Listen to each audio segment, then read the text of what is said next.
Halo Sobat Kompolnas, kembali bersama saya Flamanda Tampumuri di podcast Kompolnas Channel.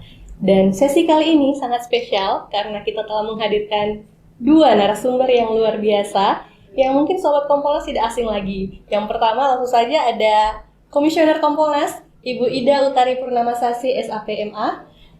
Ya Bu, berjumpa lagi Bu kita di podcast Kompolnas Channel. Semoga tidak bosan-bosan ya Bu ya. Tentu saja enggak Pak Flamanda.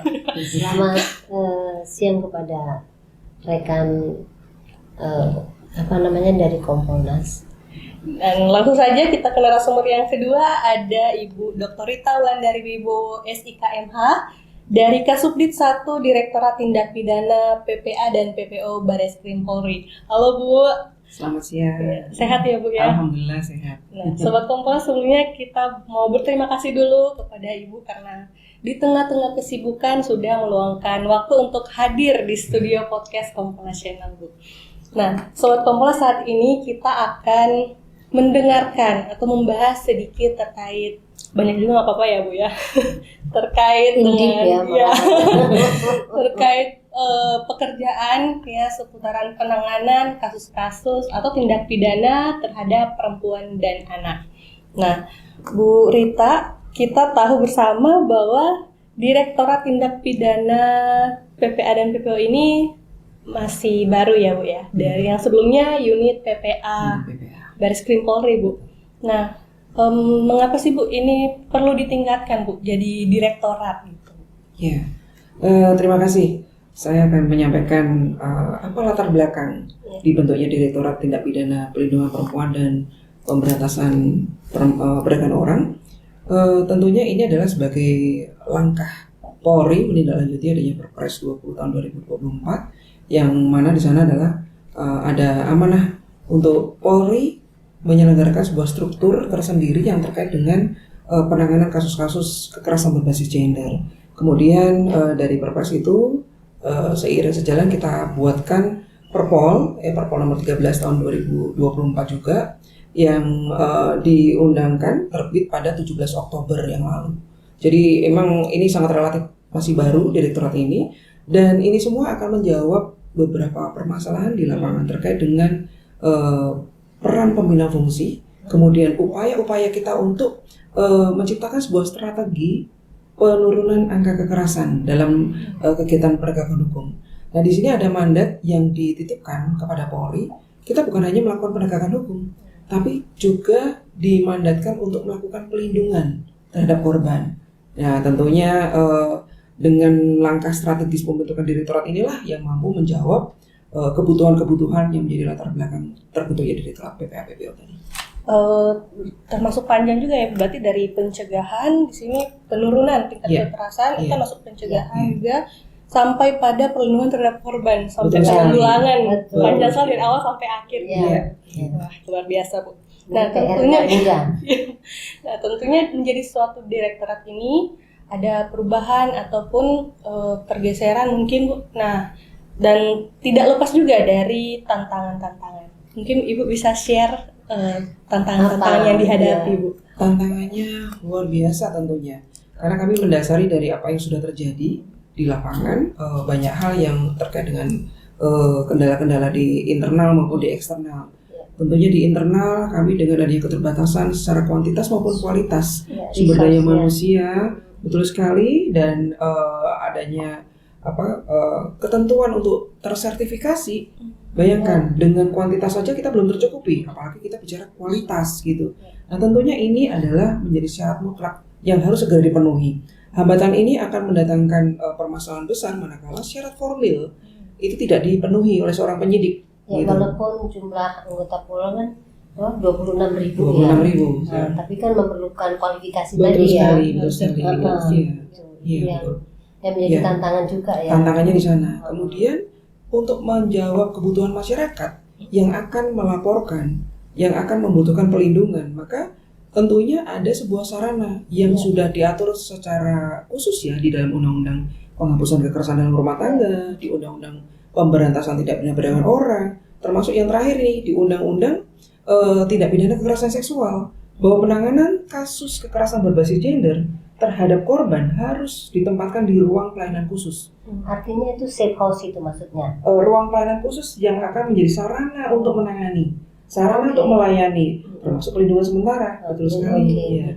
Jadi ada mandat pelindungan sementara yang juga ditugaskan kepada kepolisian. Jadi selama ini kita tahu kalau pelindungan saksi itu kan lebih ke LPSK ya. Iya, Tapi mandat di Undang-Undang PKDRT sejak 2008 tahun yang lalu sebetulnya sudah memberikan mandat bahwa Polri harus melakukan pelindungan sementara. Di mana harapannya adalah di ruang pelayanan khusus tadi gitu. Yang saat ini masih terbatas. Iya, betul sekali. Dan dengan struktur yang belum sebesar direktorat, tentu hambatan terkait dengan anggaran itu akan menjadi hal yang mendominasi ya, karena semua harus berbasis anggaran. Jadi kami bersyukur Bapak Kapolri menangkap dan merealisasikan secara cepat untuk membentuk. Karena ini effortnya untuk membentuk direktorat ini nggak mudah gitu. Di tengah-tengah direktorat yang ada di Barreskrim sudah full ya, karena hanya 6 direktorat, masuk 1 direktorat lagi. Dan itu perannya Pak Kapolri luar biasa. Betul sekali, Bapak Kapolri dengan Bapak Presiden pada saat itu ya. Betul sekali. Nah Bu, ini kan terhadap kendala atau tantangan yang dihadapi selama ini, bagaimana dari direktorat ini menyikapi kendala tersebut? Iya, berbicara tadi pemenuhan aspek minimal metode yang memang masih jauh sekali ya dari kondisi nyata di lapangan. Maka strategi yang bisa kami lakukan selama ini adalah dengan berjejaring, dengan kerjasama, berkolaborasi. Bagaimana kami dengan para stakeholder terkait memiliki komitmen yang sama untuk menangani, melindungi, memulihkan secara terpadu. Memang ini menjadi tantangan juga karena semua itu baru ada di peraturan, belum kita implementasikan sebuah sistem one stop service center, itu belum ada di kita.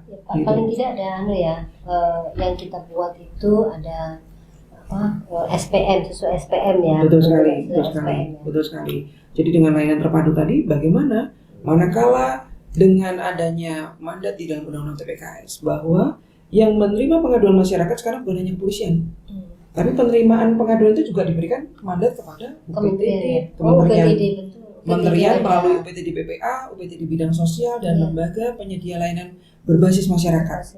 Ketika mereka sudah menerima pengaduan 3 kali 24 jam di-deliver, dirujuk ke kami. Mau tidak mau Polri harus menerima dan menangani. Oh, artinya Polri itu harus menangani dari masyarakat itu sendiri. Betul dan sekali. juga dari beberapa UPTD tadi. Siap, betul. Jadi pintu masuknya udah dibuka ini. Dibuka selebar-lebarnya masyarakat untuk bisa mengadukan itu. Dan pembentukan UPTD BPA, UPTD sosial ada di tingkat provinsi, itu sampai ke bawah, kabupaten, kota. Bayangkan. Nah, dengan strategi peningkatan struktur di kelembagaan kita ini luar biasa, akan menjawab tantangan kita di depan nanti. Tapi dari masyarakat sendiri bisa langsung melapor atau membuat aduan langsung ke direktorat. Betul sekali. Apakah ke direktorat mungkin bisa. Ada call center atau hotline mungkin? Ya, saat ini kami sedang membangun infrastruktur berbasis digital ya. Jadi layanan-layanan yang selama ini kita miliki masih konvensional, kita akan lakukan pembenahan. Kita membangun. Tadi ini inovasi yang dibangun ini keren. Inovasi ini kami akan tetap mengintegrasikan karena Polri sudah punya 110, kita tidak tinggalkan. 110 ini akan kami integrasikan dengan sistem pengaduan online yang sekarang sedang dibangun. Dumas presisi jadi satu nggak tuh? Dumas ini kita bicara terkait dengan yang khusus ini. Kasus ya, pengaduan masyarakat. Nah di sini juga kami akan membuat sebuah layanan pengaduan online. Kita berikan nama Lapor Bu. Lapor Bu. Iya. Inovasi baru nih. Iya. Lapor Bu. Karena Perempuan banget ya. Betul sekali. Nah, filosofinya ada seseorang, baik itu perempuan maupun laki-laki, dewasa sekalipun, karena kasus kekerasan seksual korbannya laki-laki dewasa juga banyak ini. Mereka tuh nyaman ketika yang melakukan wawancara, interview, melayani, menangani itu seorang perempuan. Sehingga harapannya dengan adanya penamaan tadi Lapor Bu, setidaknya mereka akan sudah berpikir ini pasti akan dilayani secara khusus, dengan sensitif dan juga dengan responsif ya tentunya oleh seseorang yang kita sebut ibu. Itu pasti kan memiliki empati yang terhadap korban. Iya, betul sekali. Ya, betul. Memang sangat penting ya Bu keberadaan Polwan di garis depan dalam penanganan. Itu atau keywordnya itu keywordnya ya. Ya, ya bersyukurnya bukan hanya nanti layanannya, mohon izin, Bunda. Kami sekarang juga sudah diberikan Direktur Polwan. Ya. Jadi Bapak Kapolri luar biasa. Yang pertama Ibu Direkturnya adalah Ibu Desi. Irjen Pol Desi Purnawirawan yang sekarang ada di kedeputian di PPA. Kemudian sekarang dilanjutkan kepemimpinannya oleh Brigjen Polisi Dr. Nurul Azizah. Gitu. dipegang oleh Polwan ya. Iya. Betul sekali. Semoga ke depan juga regenerasinya sama. Regenerasinya. Ya. Nah, sebelum kita lanjut ke Ibu Rita, kita beralih ke Ibu Ida dari Kompolnas. Nah, Kompolnas ini menjadi salah satu lembaga yang sangat mendukung terbentuknya Direktorat PPA dan PPO. Betul. Nah, bagaimana tanggapan Ibu setelah Direktorat ini berhasil dibentuk? Apakah sudah sesuai ekspektasi, Bu? Ya, begini. Kompolnas periode ini sebenarnya melanjutkan Kompolnas periode sebelumnya yang digagas oleh Pak Beni dan kawan-kawan. Dari komisioner yang getol sekali mendorongkan ini. Kami sebagai penerus, kebetulan mindset kami dan khususnya saya itu ada selama ini juga mengarahnya ke sana. Dan Kompolnas sekarang ini membuat salah satu komisionernya, kita ada satu lagi cabang yang khusus menangani perempuan dan anak dan kelompok rentan. Jadi ini menjadi atensi Kompolnas juga. Makanya kami mensupport sekali dengan adanya Direktorat Tindak Pidana Perlindungan Perempuan dan Anak dan Pemberantasan Perdagangan Orang. Tidak hanya sebatas mendukung begitu saja, kami juga melakukan koordinasi antar lembaga ini dan bagaimana supaya sampai ke bawah. Sebenarnya ide kami menyampaikan ke Pak Kapolri itu ya sudah seluruh Polda. Kenapa seluruh Polda? Karena kasus kekerasan perempuan dan anak ini tidak memilih tempat gitu. Tapi ternyata ada reasoning yang dibangun di samping resources yang kita kurang. Ya enggak apa-apa lah, ini menjadi survivor dulu lah. Jadi 10 Polda ya nanti ya, 10 Polda ini di awal ini ya kita dorong untuk selalu menjadi garda terdepan untuk bagaimana perempuan ini dan anak khususnya mendapatkan pelayanan pada saat mendapatkan kekerasan berbasis gender. Jadi kami juga sangat mendukung bahwa ini harus dilakukan. Dan dari komisioner kami juga sudah menyampaikan konsep ini. Semua komisioner sepakat untuk membantu. Kalau perlu kita melakukan affirmative action untuk bagaimana supaya running. Jadi itu. Semoga dilancarkan ya Bu, karena sangat. Nah, kalau tadi Ibu katakan inovasi terkait hotline yang terintegrasi dengan 110 dan yang lainnya.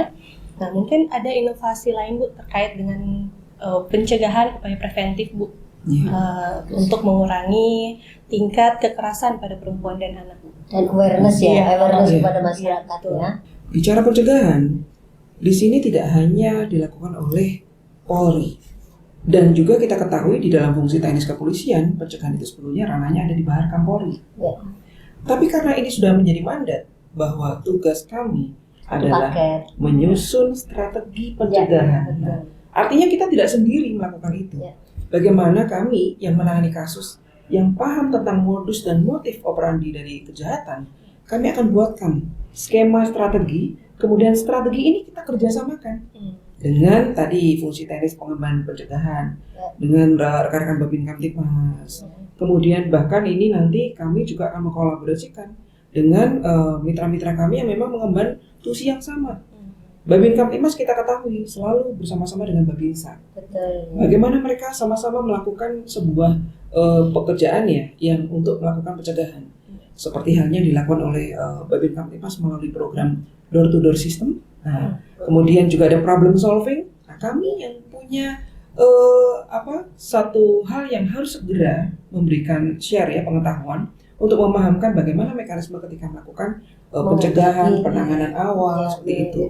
Ya. Jadi terpadulah yang paling mujarab ya, strategi yang paling baik di samping dengan UPTD PPA, UPTD PPA bidang sosial dan juga layanan-layanan kemitraan masyarakat gitu untuk bersama-sama melakukan pencegahan. Saat ini kami bersama-sama dengan tim ya dari Subagdaya Polwan, Rebinkar SSDM Polri, kemudian bersama-sama dengan kami dari PPA, kami melakukan program Rest and Speak. Bagaimana kami membuat masyarakat ini untuk berani menyuarakan dan juga berani melakukan tindakan pelindungan. Karena sekarang kita lihat netizen itu sudah jurnalisme, jadi ngelihat korban bukan segera melakukan tindakan pertolongan, tapi justru merekam, kemudian mengupload ya seperti itu. Nah, upaya ini untuk mencegah dan juga menangani sesegera mungkin setiap ada kekerasan yang terjadi di masyarakat. Jadi dengan Rest and Speak ini kami melakukan kegiatan turun ke wilayah, ke berbagai daerah untuk bagaimana kami memberikan sebuah motivasi, edukasi kepada masyarakat agar mereka paham kami sudah ada Direktorat PPA PPO dan juga kami siap dan komitmen untuk menangani setiap pengaduan atau informasi apapun terkait dengan kekerasan berbasis gender. Dan kami menghimbau mereka manakala menemukan ada kekerasan di lingkungan sekitarnya, karena sekarang banyak kasus yang terkait dengan lingkungan terdekat gitu ya, mereka harus berani melakukan tindakan perlindungan. Itu harus berani ya. Berarti di sini juga inovasi tadi itu meningkatkan peran serta masyarakat. Betul. Ya, Bu? Betul sekali, ya, peran masyarakat. Dan kapan mau di kick off? Besok hari Kamis, tanggal 27 Februari, kami akan melakukan kick off meeting melibatkan seluruh kementerian, lembaga, dan mitra jaringan pemerhati perempuan dan anak untuk bersama-sama membuat sebuah skema kerjasama penanganan, perlindungan, dan pencegahan secara terpadu. Semoga hari Kamis nanti, hari Kamis ya Bu? Hari Kamis ini betul. Lancar dan Amin. ya. Amin. Kita dukung. Keywordnya apa? Kolaborasi. Iya. Kolaborasi. Nah itu dia. Kalau kita berbicara terkait dengan kolaborasi seperti apa Bu? Kalau tadi kan dengan Baharkam, dengan unit-unit di bawah Polri, nah mungkin seperti apa Bu? Kolaborasi dengan kementerian lembaga lainnya, mungkin dengan KPPA, Komnas Perempuan, lembaga lainnya, atau termasuk juga dengan Kompolnas seperti apa Bu? Iya. Jadi kami dengan tadi infrastruktur yang sedang kami siapkan, bagaimana ini akan menjadi suatu channel yang bisa terpadu. Artinya dengan 3x24 jam mereka akan mendeliver pengaduan ke kami. Artinya sekarang ujung tombaknya dari kami. Ketika berbicara penegakan hukum. Tapi ketika dalam penegakan hukum memerlukan tindakan pelindungan terhadap korban, maka dengan kementerian dan lembaga terkait itulah mereka yang memiliki program, sarana layanan kita integrasikan. Jadi kolaborasinya nyata dengan kita langsung melakukan upaya dan langkah bersama memberikan penegakan hukum dalam bentuk penanganan ya, kemudian melakukan pelindungan, pemulihan. Tapi di sini channel tadi yang kami bangun. Jadi kesamaan persepsi, kesamaan variabel ketika kita memasukkan dalam sebuah sistem. Nah nanti akan ada notifikasi dari kami karena sekarang bicaranya sebetulnya kami. Sama itu apa? Yang edukasi itu materi. Betul sekali. Jadi nanti terkait dengan edukasi yang disampaikan Bunda tadi, kami akan fasilitasi dengan pengintegrasian Lapor Bu, Sapa 129 dan juga Epsanya Kemsos. Itu kita masukkan dalam satu channel. Bicaranya bukan hanya menangani tapi juga mencegah karena ada edukasi positif di sana. Kalau misalnya Bu menangani kasus-kasus viral atau kasus kompleks yang melibatkan banyak pihak, itu seperti apa Bu kerjasamanya? Iya, itu tadi kembali lagi kita tidak bisa menangani itu secara konvensional. Dengan adanya mandat pemberian tusi di dalam unit kerja di Direktorat PPA PPO yaitu unit yang menangani kekerasan berbasis gender. Kalau di subdit 1 di perempuan dia akan khusus ke kasus yang melibatkan perempuan, di subdit 2 terkait dengan anak akan khusus KBGE terhadap anak. Kita juga memiliki Direktorat Cyber yang sama juga akan berkolaborasi secara terpadu untuk melakukan joint investigasi di sana, melakukan upaya pencegahan bersama. Jadi internal kami sendiri di tubuh Badan Krim sebenarnya sudah ada tusi-tusi itu, tapi juga kami akan mengakomodir dari kementerian lembaga lain, Komdiji, Divisi Humas, karena sekarang kalau masyarakat lapor kan di tagging ke kita punya platform gitu, termasuk yang portal. Termasuk yang kasus-kasus viral itu juga menjadi atensi di Kompolnas. Nah, Kompolnas akan memintakan klarifikasi kalau kemudian kasus itu menjadi kasus yang viral dan menjadi atensi publik. Nah, keberadaan Kompolnas ini akan memberikan salah satu solusi supaya kasus yang viral ini bisa menjadi turun dengan adanya respon yang dilakukan oleh Kompolnas dan kemudian ditindaklanjuti oleh mungkin kalau ini kasusnya anak oleh Barreskrim atau kasusnya di Polda oleh Polda, sehingga kan tidak, karena saking banyaknya kasus ini sehingga kadang Polri itu tidak bisa memilah dan memilih, dan sehingga kadang kasusnya berurutan. Kan orang inginnya kan apa? Cepet dong aku ditangani, padahal sebelumnya juga sudah ada yang ngantri kasus ini. Untuk diketahui juga oleh masyarakat bahwa penanganan kasus itu tidak semudah membalikkan tangan. Artinya hari ini dilaporkan, hari ini diselesaikan. Pengennya memang cepat, tetapi semuanya ini kan berproses. Nah, proses-proses inilah yang harus dipahami oleh masyarakat. Yang penting adalah bahwa Direktorat PPA ini sudah gercep gitu. Artinya respon, kemudian dia melakukan penanganan, yang penting itu. Berarti Kompolnas juga turut serta dalam pengawasan. Iya, pengawasan kami optimalkan pengawasan ini. Dalam bahasa pengawasan ini bukan untuk menakut-nakuti kepolisian, tetapi bagian dari membangun kepolisian ini supaya apa? Satu, tetap on the track sesuai prosedur yang dilakukan. Jadi tidak untuk kemudian kami datang merepotkan, enggak. Kalau toh kemudian harus kami menjadi yang berbicara, biarlah kami yang berbicara. Tetapi di Polri akan menjadi terus berproses kasus itu. Jadi itu. Oke, Sobat Kompolnas, sebelum kita menutup, mungkin dari Bu Rita ada harapan mungkin kepada Kompolnas ataupun kepada masyarakat agar Direktorat BER ini bisa segera Establis ya. Iya.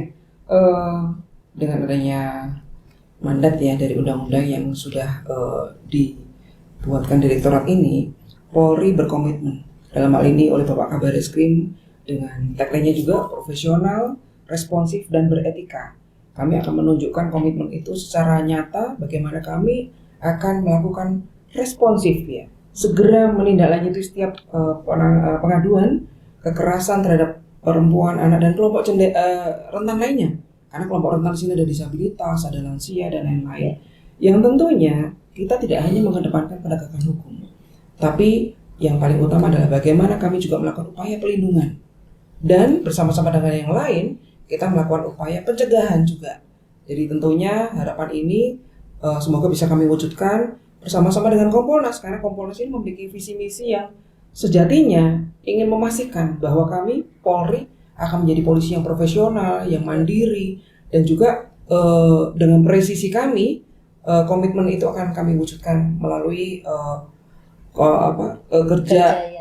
kerja dan juga secara cepat tentunya untuk menjawab kebutuhan dari masyarakat. Karena kekerasan itu tidak bisa dibiarkan berlama-lama. Kami akan menindaklanjuti dengan responsif, dengan cepat dan tepat. Semoga harapan tersebut dapat segera ini ya Bu, terrealisasi. Amin. Dan apalagi tadi terkait dengan SDM ya Bu.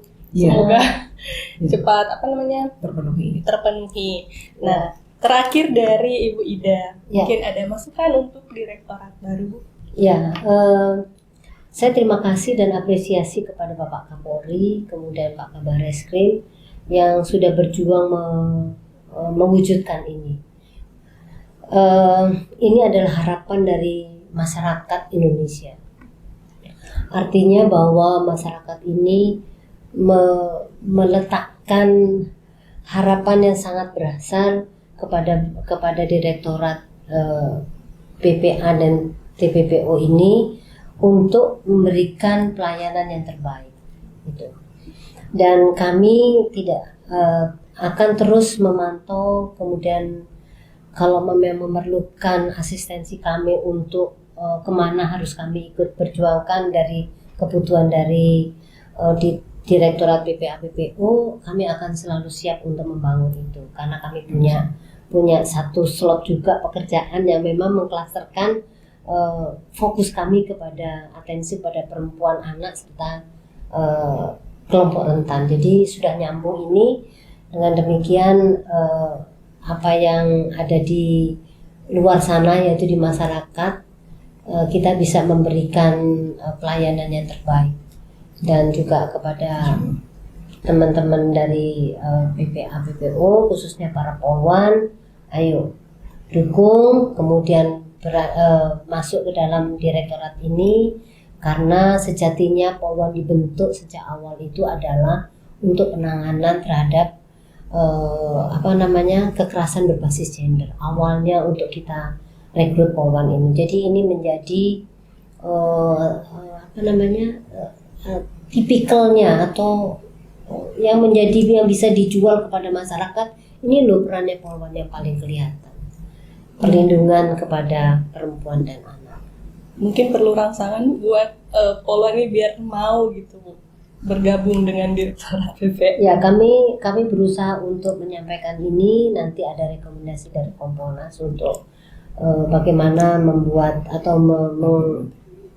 membuat para polwan ini melalui affirmative action, serta jangan lupa ada para senior polwan yang eager di dalam ini, di dalam menaikkan Direktorat PPA dan PPO ini. Nah, intinya juga di sini Kompolnas selalu siap ya jika nantinya Direktorat PPA dan PPO membutuhkan bantuan atau dukungan. Ya, dukungan. Siap. Terima kasih. Nah, Sobat Kompolnas, demikianlah sharing session dari para narasumber kita. Jangan lupa untuk selalu update podcast Kompolnas Channel dengan subscribe dan aktifkan notifikasinya. Kami mengucapkan terima kasih, Bu, sudah meluangkan waktu, dan semoga selalu sukses dalam jalankan tugas dan yang terutama selalu sehat ya, Bu. Amin. Ya, terima kasih. Saya Flamanda Tampo Murid, dan narasumber kita pada sesi kali ini ada Ibu Ida Utari Purnamasasi SAP/MA dan juga Ibu Rita Wulandari Wibowo SIK MH. Mohon undur diri dan sampai jumpa.